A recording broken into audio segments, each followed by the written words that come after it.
This is Angelica Ann Nilegero Rapusa from BSHM 61, a hospitality management student of Access Computer and Technical Colleges, Recto Manila branch. So in this video, I'm going to show you a frontless telephone reservation in a hotel, so I'm doing it by myself.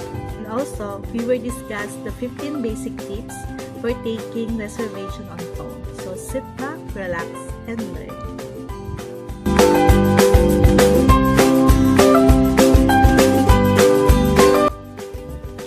Telephone plays an important role in times of reservation on phone.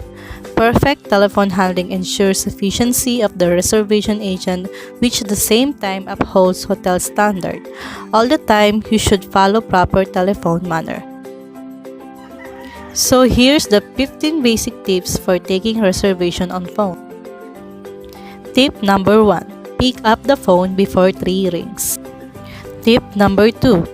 Greet the caller according to the time. Try to keep very fresh, clear, and friendly voice tone so that the guest from the other side of the phone may feel comfortable. Remember, first impressions is the last impression.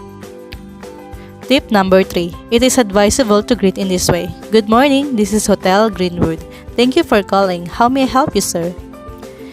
Tip number 4. Try to identify caller gender by his or her sound. Listen to the name properly. Repeat the name with Mr. or Miss. Caller may be hurt if you by mistake call him wrongly. Tip number 5. Try to understand why the caller calls. In a hotel, people call not only for making reservation, but also for getting information, arranging parties, sending message to a guest, or making business deal, etc. So, first listen carefully to identify what sorts of assistance the caller wants from you. Tip number 6. If the caller calls from room reservation and if he's not a repeated guest, then you should try to give a short overview on your hotel, including hotel's feature and amenities, specialty, special offer you are offering, etc. Tip number 7. In the meantime, look at the room status of reservation chart. It will be so bad if after informing everything, guest becomes convinced and wants to have a room booked, but you don't find any room to sell as all are occupied. So, always be updated, especially about room status. Tip number 8. If caller's requested date indicates sold out, which means you are unable to sell the room for the specific date, then very politely say sorry to the guest and let him know why you are unable to sell the room. Tip number 9. If the requested date indicates waitlisted, then politely inform the guest about the situation and inform him the reservation on that day is waitlisted. For that reason, you are taking his reservation but not giving full guarantee and request him to check again closer to that requested date. Tip number 10. If you're giving an overview of your hotel, now try to identify what sorts of room the caller wants and try to offer him some options so that he can decide from his own, or if he needs, then assist him. Tip number 11 and 12. If the guests want to book the room, then say that we are very pleased to reserve a room for you. May I have some information from you, please? Now try to collect this information with proper spelling.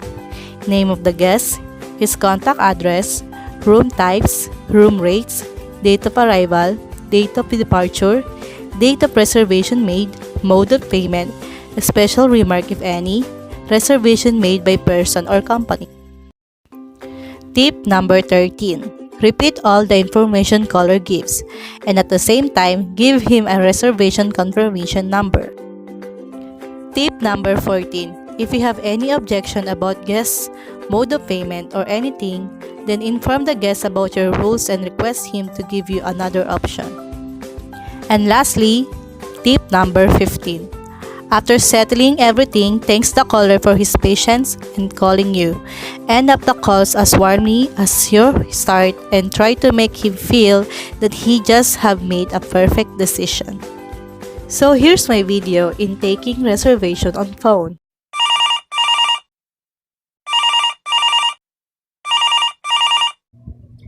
Good morning, welcome to the Grandwood Garden Hotel. This is Angelica Ann speaking. How may I help you today? Hi, good morning. I'd like to make a reservation for the third weekend in September. Do you have any vacancies? Yes, ma'am. We have several rooms available for that particular weekend. And what is the exact date of your arrival? September 24th. How long will you be staying, ma'am? I'll be staying for 2 nights. And how many people is the reservation for? There will be 2 of us. And would you like a room with twin beds or a double bed? A double bed, please. Great, ma'am. And you would prefer to have a room with a view of the ocean? If that type of room is available, I would love to have an ocean view. What's the rate for the room? Your room is 5,600 pesos per night. Now, what name will the reservation be listed under? Ana Lopez. How should I spell your name, ma'am? Sure, it is A double N A then Lopez. Okay, ma'am. Is it A for Alpha, double N for November, A for Alpha, then L for Lima, O for Oscar, P for Papa, E for Echo, and Z for Zulu? Yeah, that's right. And is there a phone number where you can be contacted? Oh yes, my telephone number is 555-263-86. Great, ma'am. Now I need your credit card information to reserve the room for you. What type of card is it? Visa. The number is 987-654-321. And what is the name of the card holder? Ana Lopez. Alright, Miss Lopez. Your reservation has been made for the 24th of September for a room with a double bed and view of the ocean. Check-in is it at 2 o'clock. If you have any other questions, ma'am, please do not hesitate to call us. Oh, that's great. Thank you so much. My pleasure, ma'am. We'll see you in September, Miss Lopez. Thank you and have a nice day.